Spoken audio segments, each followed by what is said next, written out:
Hello students. तो हम C F T का सेकंड पार्ट लेके आए हैं। इसमें हम क्या करेंगे कि सी एफ एस ई यानी क्रिस्टल फील्ड स्प्लिटिंग एनर्जी को कैलकुलेट करेंगे। क्वेश्चन आता है कई बार कि कोई कंपाउंड दे दिया आपको, उसकी एनर्जी बताओ या क्रिस्टल फील्ड स्प्लिटिंग एनर्जी बताओ, हम कैसे बताएंगे। तो स्टार्ट करते हैं हम टू कैलकुलेट द CFSE पहले फॉर ऑक्टाहेड्रल के लिए। तो इसके लिए एक फॉर्मूला याद रखना है आपने, -0.4 into number of electron in T2G plus 0.6 into number of electron in EG। ऐसा क्यों? क्योंकि जब ऑक्टाहेड्रल कॉम्प्लेक्स ब्रेकडाउन होता है तो हर हमेशा EG ऊपर रहता है और T2G नीचे रहता है। अकॉर्डिंग टू रूल कि सबसे पहले इलेक्ट्रॉन लोअर एनर्जी स्टेट में जाएगा। जो इलेक्ट्रॉन फिल होगा वो लोअर एनर्जी स्टेट में फिल होगा। ये ध्यान रखना कि जो कभी भी इलेक्ट्रॉन अगर फिल होता है सबसे पहले लोअर एनर्जी लेवल में फिल होता है, फिर हायर में जाता है, then move to higher energy level. इसीलिए सबसे पहले हम T2G में देखेंगे, उसके बाद हम EG में देखेंगे।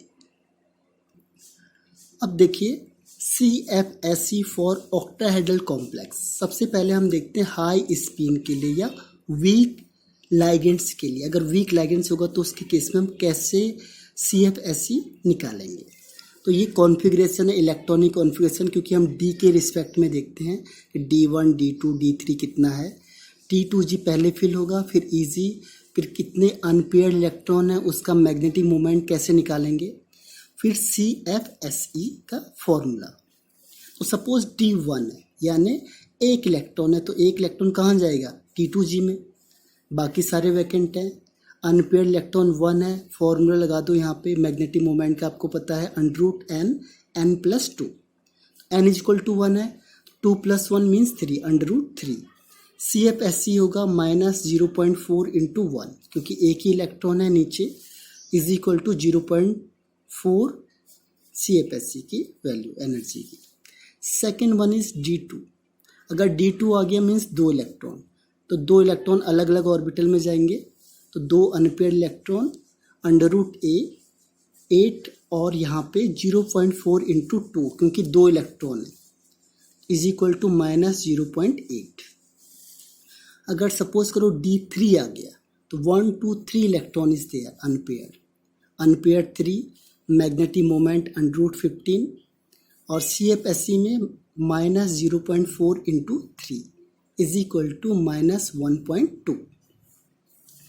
अगर D4 आ गया सपोज, तो 1, 2, 3 और हाई स्पिन कॉम्प्लेक्स है, तो इलेक्ट्रॉन हायर में जंप करेगा, क्योंकि पेयरिंग एनर्जी की वैल्यू ज़्यादा होती है, तो पेयर अप नहीं होंगे। अनपेयर्ड इलेक्ट्रॉन 4, मैग्नेटिक मोमेंट √24 और अब CFSE होगा 0.4 इंटू 3 प्लस 0.6 इंटू 1, क्योंकि ये वाला 0.6 है, EG मीन्स 0.6 और T2G means 0.4, is equal to -0.6। इस तरीके से इसे कैलकुलेट करना है। 5 होगा, 1, 2, 3, 4 एंड 5। तो unpaired electron is 5, magnetic moment √35, तो -0.4 इंटू 3 प्लस 0.6 इंटू 2, क्योंकि EG में 2 इलेक्ट्रॉन है और T2G में 3 इलेक्ट्रॉन है। आंसर इज 0, क्योंकि दोनों बैलेंस हो गए। D6 यानी 1, 2, 3, 4, 5, 6, अब पेयरिंग होगी।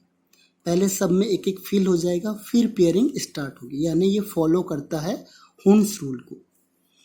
तो अनपेयर्ड इलेक्ट्रॉन इज 4, क्योंकि 1, 2, 3 एंड 4, ये तो पेयरिंग हो गई। 4 अनपेयर्ड इलेक्ट्रॉन तो √24।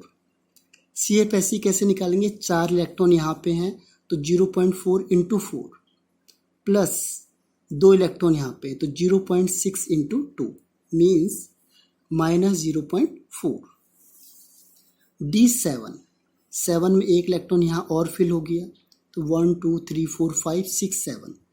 अनपेयर्ड इलेक्ट्रॉन 3 √5 मैग्नेटिक मोमेंट, और CFSE कैसे निकालेंगे, 5 इलेक्ट्रॉन है तो 5 इंटू 0.4, 5 इंटू 0.4 प्लस 2 इलेक्ट्रॉन है तो 0.6 into 2 is equal to 0.8।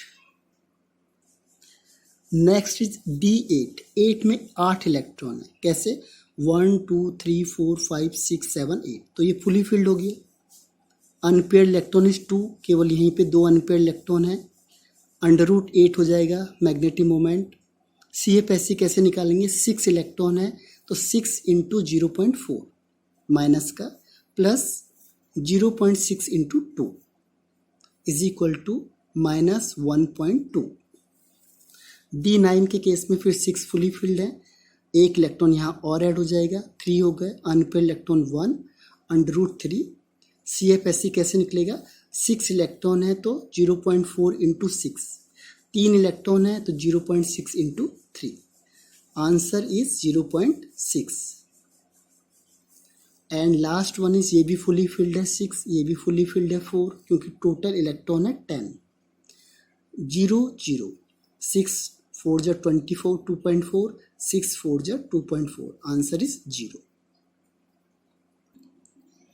CFSE for octahedral complex. अब ये लो स्पिन कॉम्प्लेक्स है, लो स्पिन कॉम्प्लेक्स। तो लो स्पिन किसके लिए होता है, स्ट्रॉन्ग लाइगेंड्स के लिए, क्योंकि वो पेयरिंग करवा देता है। पहले भी आगे हमने वैलेंस बॉन्ड में पढ़ा था, स्ट्रॉन्ग लिगेंड्स हर हमेशा पेयर अप करवा देते हैं, वीक पेयर अप नहीं करवा पाते। सेम चीज अप्लाई करनी है कॉन्फ़िगरेशन T2G EG N यानी अनपेयर्ड इलेक्ट्रॉन, मैग्नेटिक मोमेंटम और CFSE। पहला है D1, एक अनपेयर्ड इलेक्ट्रॉन होगा, बाकी सब एम्प्टी हैं, 1 √3 और यहाँ पे -0.4 इंटू 1 मीन्स -0.4। सेकेंड के लिए D2, तो यहाँ पे 2 इलेक्ट्रॉन अनपेयर्ड हैं, √8 और -0.4 इंटू 2।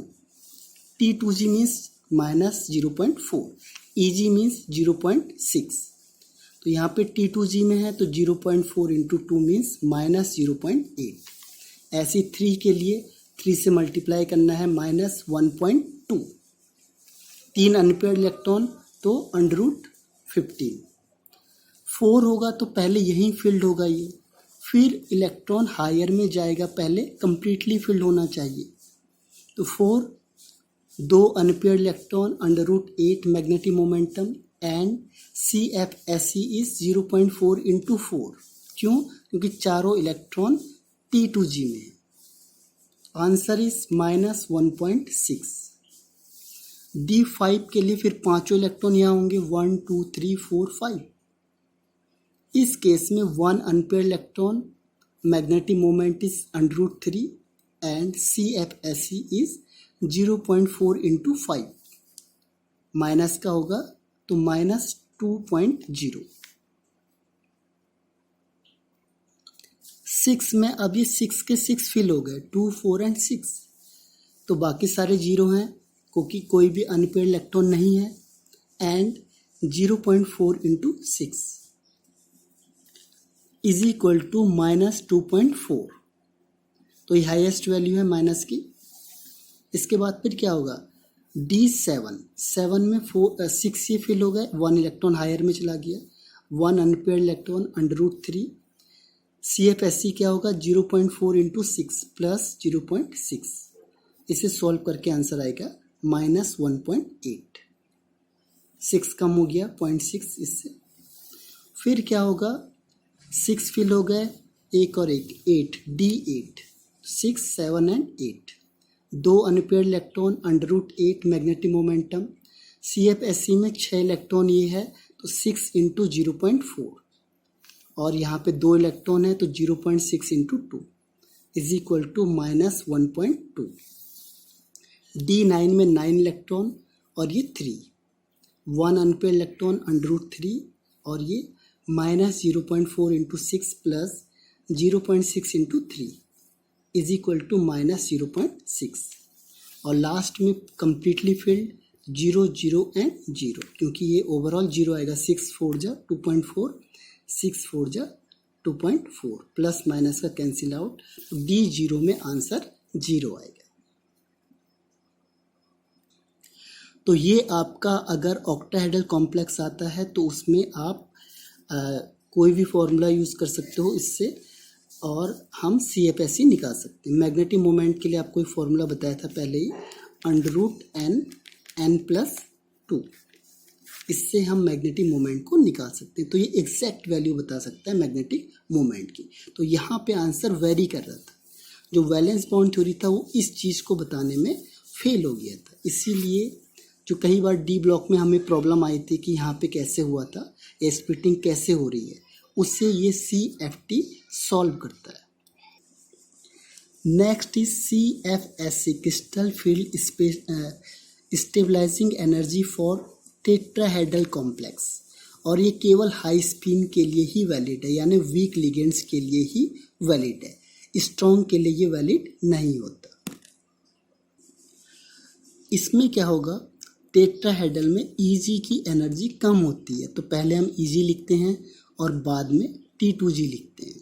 ये ध्यान रखना, ये डिफरेंस है, Eg की वैल्यू पहले और T2G की वैल्यू बाद में, क्योंकि Eg की वैल्यू कम होती है T2G से in case of tetrahedral. D1 एक इलेक्ट्रॉन, एक अनपेयर्ड इलेक्ट्रॉन, मैग्नेटिक मोमेंट √3।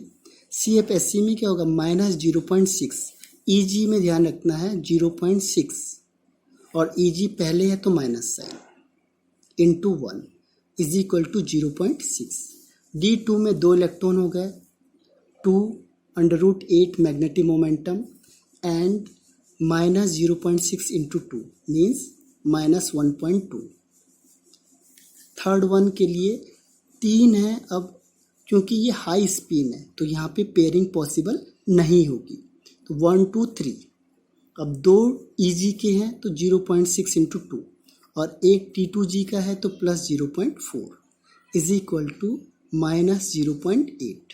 ऐसे ही करते जाना है, 4 2 इधर 2 इधर, 4 unpaired electron √24 magnetic momentum. CFSE 0.6 into 2, क्योंकि 2 Eg में है और 2 T2G में है, तो 0.4 इंटू 2, 4 2 जा 8.8 और ये 1.2, आंसर इज 0.4 माइनस का, क्योंकि पहले वाला माइनस वाला होगा। D5 में फिर 5 अनपेयर्ड इलेक्ट्रॉन, Eg में 2 और T2G में 3, तो 0.6 इंटू 2 और 0.4 इंटू 3, आंसर सेम है 0। D6 2 अनपेयर्ड 1 2 3 4 5 6, पहले पूरा फिल होगा फिर इलेक्ट्रॉन यहाँ पेयरिंग होगी। Unpaired electron is 4 1 2 3 and 4 √24 and CFSE is 0.6 into 3, क्योंकि 3 इलेक्ट्रॉन है, एंड 0.4 इंटू 3, क्योंकि यहाँ पे भी 3 इलेक्ट्रॉन है, आंसर इज -0.6। D7, अब 7 इलेक्ट्रॉन है तो 4 ये फिल हो गए, 1 2 3। फिल कैसे करते हैं, 1 2 3 4 5 6 7, 3 अनपेयर्ड इलेक्ट्रॉन है, √15 मैग्नेटिक मोमेंटम। CFSE कैसे निकालेंगे, 4 इलेक्ट्रॉन Eg के हैं तो Eg के लिए 0.6 से मल्टीप्लाई करना है, और T2G में 3 इलेक्ट्रॉन है तो 3 के लिए 0.4 से इज इक्वल टू -1.2। D8, 8 में क्या होगा, ये 4 इलेक्ट्रॉन किसके, Eg के, Eg का 0.6, T2G में भी 4 इलेक्ट्रॉन है तो 0.4 इंटू 4, आंसर इज -0.8। D9 होगा तो 4 और 5, 1 2 3 4 5 6 7 8 9, तो 4 इलेक्ट्रॉन Eg में तो 0.4 इंटू 0.6 इंटू 4, और 5 इलेक्ट्रॉन T2G में तो 0.4 इंटू 5 इज इक्वल टू -0.4, पहले वाला माइनस काउंट होता है। अनपेयर्ड इलेक्ट्रॉन 1 है तो 1 √3। लास्ट में फुली फिल्ड है D10 4 + 6 0 0 एंड 0। कैसे आया, 4 तो 0.6 इंटू 4 2.4, और ये 6 है तो 6 इंटू 0.4, तो आंसर इज 0। इस तरीके से कोई भी कंपाउंड होगा उसे देखना है ऑक्टाहेड्रल है या टेट्राहेड्रल है और उसमें डी कितने हैं। अगर डी उसमें 6 हुए, 7 हुए, 8 हुए, उस हिसाब से हम उसका CFSE निकाल सकते हैं। अब नेक्स्ट एक लॉजिकल क्वेश्चन था कि जो हमने कहा था CFSE लो स्पिन कॉम्प्लेक्स या स्ट्रॉन्ग लिगेंड्स के लिए अप्लाई नहीं होता है, इससे हम अप्लाई नहीं कर सकते हैं। क्यों? इसे वीक फील्ड के साथ ही क्यों करते हैं? क्योंकि आपको पता है जो स्ट्रॉन्ग फील्ड होते हैं वो क्या करते हैं, पेयर अप करवा देते हैं, इलेक्ट्रॉन को पेयर अप करवा देंगे और जब पेयर अप करवा देंगे तो उसका कॉन्फ़िगरेशन DsP2 हो जाता है, वो स्क्वायर प्लेनर हो जाता है, टेट्राहेड्रल नहीं होता। टेट्राहेड्रल किस केस में होता है, जब sp3 हाइब्रिडेशन होगा, और sp3 कब हो सकता है, जब वीक लिगेंड्स होगा। अगर स्ट्रॉन्ग लिगेंड्स है तो उस केस में वो टेट्राहेड्रल ना होके स्क्वायर प्लेनर कॉन्फ़िगरेशन में चेंज हो जाता है। इसीलिए लो स्पिन या स्ट्रॉन्ग लिगेंड्स वाले पॉसिबल नहीं होते फॉर टेट्राहेड्रल के लिए। अब ये इंपॉर्टेंट पॉइंट है, इससे कई क्वेश्चन मेंस लेवल में पूछे हुए हैं, नीट या मेंस लेवल में। वो है आपका फैक्टर्स अफेक्टिंग CFSE। कौन से फैक्टर हैं जो इसे अफेक्ट करते हैं? पहला, नेचर ऑफ मैटर। जो 5D का होगा उसकी एनर्जी सबसे ज़्यादा, फिर 4D की, फिर 3D की। जो एनर्जी होगी वो 5D की सबसे ज़्यादा होगी, 4D की कम और 3D की सबसे कम, ये ध्यान रखना। Second factor is oxidation state of central metal atom. CFSE energy उसकी ज़्यादा होगी अगर ऑक्सीडेशन स्टेट भी ज़्यादा है तो, जैसे FeCN6 3- और FeCN6 4-। तो इसमें सेंट्रल मेटल की ऑक्सीडेशन स्टेट है +3, यहाँ पे +3, Fe की ऑक्सीडेशन +3 और यहाँ पे Fe की ऑक्सीडेशन है +2। इससे कैलकुलेट करके देख लो, x मान लो -6 = -4, तो ये +2 ये +3, तो ऑक्सीडेशन स्टेट +3 की ज़्यादा है तो इसकी एनर्जी भी ज़्यादा होगी और उसकी स्टेबिलिटी भी ज़्यादा होगी। ध्यान रखना, एक और चीज़ आ जाती कई बार, स्टेबिलिटी। तो जिसकी एनर्जी ज़्यादा उसकी स्टेबिलिटी भी ज़्यादा, यानी ये ज़्यादा स्टेबल होगा as compare to this one. Third one is nature of ligands. इसके लिए आपको एक सीरीज बताई थी, स्पेक्ट्रोकेमिकल सीरीज, उसे याद करना है हमने। स्पेक्ट्रोकेमिकल सीरीज, इस सीरीज के बेस पे जिसका स्ट्रॉन्ग लाइगेंड्स होंगे, जिसका जो फील्ड स्ट्रेंथ है वो ज़्यादा होगी, वो उसकी एनर्जी भी ज़्यादा होगी। जैसे क्वेश्चन आ गया आपको कि बताओ किसकी एनर्जी ज़्यादा है, तो हमने देखा CO और CN में से CO स्ट्रॉन्ग लिगेंड्स है, this one is strong ligands, तो इसकी एनर्जी ज़्यादा होगी एज कंपेयर टू CN। और सेकंड है इसमें, इन दोनों में फिर हमने ऑक्सीडेशन स्टेट देखा, इसका +3 इसका +2, तो इस तरीके से हम इसे अरेंज कर सकते हैं। तो क्वेश्चन पूछे जाते हैं आपसे। तो जो स्ट्रॉन्ग लिगेंड्स होगा सीरीज में, जो सबसे आगे होगा उसका एनर्जी भी ज़्यादा होगी। Next one is nature of complex. इसमें ऑक्टाहेड्रल की एनर्जी ज़्यादा होती है टेट्राहेड्रल से। इसके बीच का रिलेशनशिप ये है, देखो, del T, T means tetrahedral, is equal to 4/9 del O, O means octahedral, is equal to 0.45 del O, is equal to 45% del O। तो ये del T मीन्स होता है crystal field stabilising energy for tetrahedral. Tetrahedral के लिए ये T word use करेंगे, और अगर ऑक्टाहेड्रल आया तो ऑक्टाहेड्रल के लिए O वर्ड यूज़ करते, O for octahedral and T for tetrahedral. तो ध्यान रखना, जो स्प्लिटिंग एनर्जी होती है ऑक्टाहेड्रल की वो ज़्यादा होगी टेट्राहेड्रल से। क्यों? क्योंकि इसमें 4 लिगेंड्स प्रेजेंट होते हैं, 4, और इसमें 6 लिगेंड्स प्रेजेंट होते हैं। तो जितने ज़्यादा लिगेंड्स प्रेजेंट होंगे, रीज़न क्या है, ज़्यादा लाइगेंड्स होंगे तो रिपल्सन भी ज़्यादा होगा, और जब रिपल्सन ज़्यादा होगा तो एनर्जी भी ज़्यादा होगी।